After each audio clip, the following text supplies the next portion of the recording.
We must get the vote out for the U.S. Senate for Jeff Flake. There is no tomorrow. This is a tight race that is tightening up. We actually had a couple, or the potential of a couple of real big Republicans boycotting Jeff and coming out in public for Richard Carmona. If you don't want Obamacare, you better take Jeff. You better put Jeff and actively seek to get him in that seat. Because we're going to have to go through reconciliation to get through Obamacare. So I want to make sure you know we have got to get Jeff in. First of all, thank you very, very much, and thanks for your support. It's the first time I got to address this group, for your support in the primary. I got to tell you, the adage goes that all politics in Arizona go through Yavapai County. That's absolutely right. So thank you. Thought I'd give you a quick highlight on a couple issues that are coming through. I am leaving tomorrow night to go back to D.C. for a hearing on Benghazi. I hope that you'll pay attention to C-SPAN. It'll be all over the news. There are 13 incidences in which we should have known there was a problem coming on 9/11. So Darrell Lysa has convened a hearing in regards to that. There are over 61 incidents around the world since January 1st. So stay tuned. This is going to be problematic for the administration. Before we left our last weekend, the Inspector General's report on Fast and Furious came in. Here it is. Just remember that the Inspector General is just a report. They got to see about 100,000 pages, of which Congress got to see about 2,600. They got to see and talk to 130 individuals. We got to do 11. The mass media said that it vindicates the Attorney General. I don't know what report they read. Because in this report, the Inspector General cites the whole Department of Justice as being egregious and erroneous to put American and Mexican people in harm's way. Second of all, it also cites the affidavits for the wiretap, that anybody who saw the wiretaps, that reviewed the wiretaps, that had any inclinations in the wiretaps, knew that there was a problem and there was all holds barred, come on out and stop us. So everybody's on the hot seat. Two other things that occurred that last week was Univision came out with their own investigation, now showing another 57 guns that the DOJ had not talked about before. And 4 of those were used in 2 massacres. One in late 2010, in which a birthday party of young high school students was ambushed. 14 were killed, 12 were maimed. Earlier that December in 2009, there were guns used on a rehabilitation center in which 18 were executed with the same type of guns. They also make a statement in there that this had nothing to do with gun laws, that this was an outright egregious attempt at people's protection. Third of all was a report that came out through a FOIA request, which is a Freedom of Information request. The Daily Caller has been one of our big advocates. Got information back from the Justice Department that they were using a 501(c) called Media Matters, that they were pre-leaking all the information they were going to give to the public and to Congress, and they were having them spin it appropriately. You're going to see this one come down as well. Just an egregious aspect going on. You saw the next thing I'd like to talk about real quickly is our job numbers. I hope everybody understands that's a joke. There's no way it could have dropped 7.8% with that kind of job growth. A lot of people are dropping out. A lot of people ask me, how do people feel about the numbers? They don't buy the numbers because they talk to their friends and family, and they know the very pain that people are going through with unemployment. So you watch the spin. And then last but not least is the approval rate that Barry was talking about. I'm a little bit poignant about that. Congress has done their job this year. At least the House has. You may not like it, but we've had the discussion. Why we have such a poor approval rating is because of Harry Reid and Chuck Schumer in the Senate. Yeah. That's where the problem rests. And we need to make sure that we specifically take that on. And we can do something about that Senate race, not just with Jeff, but next door in Nevada. Dean Heller is up by 5 over Shelley Berkeley. So make sure if you got some friends over there. But in New Mexico, Heather Wilson is down to Martin Heinrich by the same amount. So we can get people over there in New Mexico out on that aspect. And another one that's close by is Montana. Montana, Danny Rehberg and Tester are neck and neck. We need to get some people across the finish line. That also starts here in Arizona.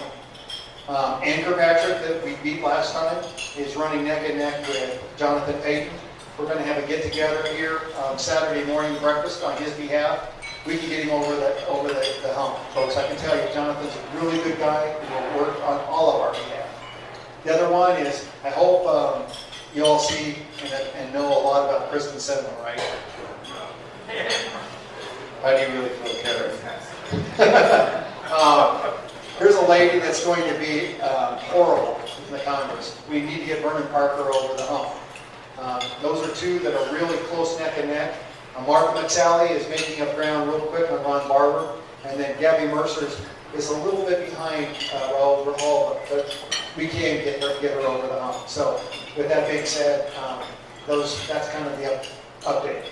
What I'm going to do is stop there, and if anybody has some questions, I would take some questions. Yes? Congressman, I appreciate what you're doing up there. Let me ask you a question. I've heard 2 reports on the news that the security people in Libya ordered not to have any live ammunition. Do you know anything about that? Absolutely. We were screaming about this last year in 2011 when the administration turned over Middle Eastern affairs over to the Secretary of State and the State Department. First time in history that's ever happened. It's absolutely true. And we don't want to offend anybody. Yeah. You know what? When he said that we were going to lead from behind, he meant it. Yes. I mean, folks, you ought to be, just absolutely stupid that 3 weeks after your ambassador was assassinated, let me explain this to you. Tortured, assassinated, and drugged through the streets. And two Marines who weren't even on duty gave their lives as well as a third. And we couldn't go in there for 3 weeks? Are you kidding me? We ought to be saving a whole bunch more green on blue over in the police forces in Afghanistan, where our men and women are getting massacred from within. It's time to call it up like it is. This is despicable. If Ronald Reagan, let me ask you this, if Ronald Reagan was in the White House, well, first of all, it wouldn't have happened to him. But if it would have happened, I would have pitied the people around in Libya the very next day. Jim. What more than some of the inaccuracies that were given on the news media can you give us as to what happened to another border agent guy getting shot down there with American weapons that took place here this past week? Border Agent Ivy? Yeah. Folks, I can tell you right now, we're getting the same information you are. They are scrambling us like crazy. I'm just telling you, with the DOJ, we can't get anything out of it. And Homeland Security, not a word. So we're getting the same thing you are. Well, it sounds kind of peculiar that friendly fire in the middle of an open football field. We shot our own soldiers. Absolutely. But I tell you honestly, what we're getting, we have a lot of questions being asked from oversight, and we've got no answers in return. I mean, look what we've been doing with Fast and Furious. We have 2 agents, a border agent and an ICE agent that were murdered, and over 300 Mexicans, and we've had access to 2,600 pages of documents. I will tell you, if you didn't see our hearing from the Inspector General, I was very harsh on the Inspector General when he came to my office. He came to me to try to put out a fire, and I told him, I said, listen, I expect you to do your constitutional job, but I have my eyes wide open. He said, I intend to. And I said, well, I want to make sure you know up front what I think about this. I do realize that you were one of the people that gave a letter of recommendation to Lanny Brewer as Assistant Attorney General. Well, Congressman, thank you for what you're doing on it. But keep in mind the word treason keeps coming up. Article 4, Section 4 of the Constitution keeps coming up. And the fact of the matter still remains that it was our government that are a valid enemy of this country, the war on drugs, etc. We give them weapons, aiding and abetting the enemy is an act of treason, and they need to be held accountable. The thing about it, Jim, you bring up good points, but you won't see any allegations like that until this president's out of office. Because once you do, he's going to give clemency to any of those that we make allegations for. What you want to do is you want to make sure that you have a structure in place a process and make sure that they pay the penalty of the crimes that they've been doing. One more? Yes. Will you say again, please, that those first statistics you spelled out about the number of incidences that we don't know anything about or haven't heard about? Well, you haven't heard about, but what he was asking about was the incidences within Benghazi.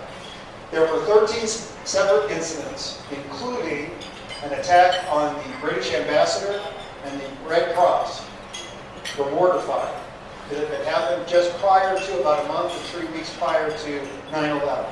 But there are 13 instances where we knew something was happening in Libya, that there was security was a problem. In fact, what we've heard, and I will find out later this afternoon, is there was an email trail from the consulate.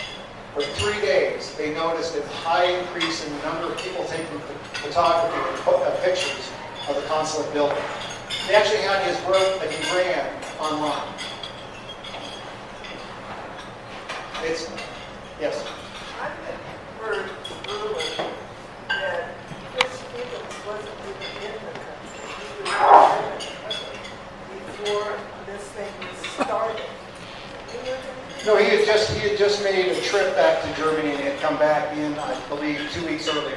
Oh, Yeah, but I mean, but his diary and some of the emails show that that he was asking for increased assistance. I mean, just knowing what we know on the 13th, there is no reason we should have had somebody in a consulate, way out there without security, none whatsoever.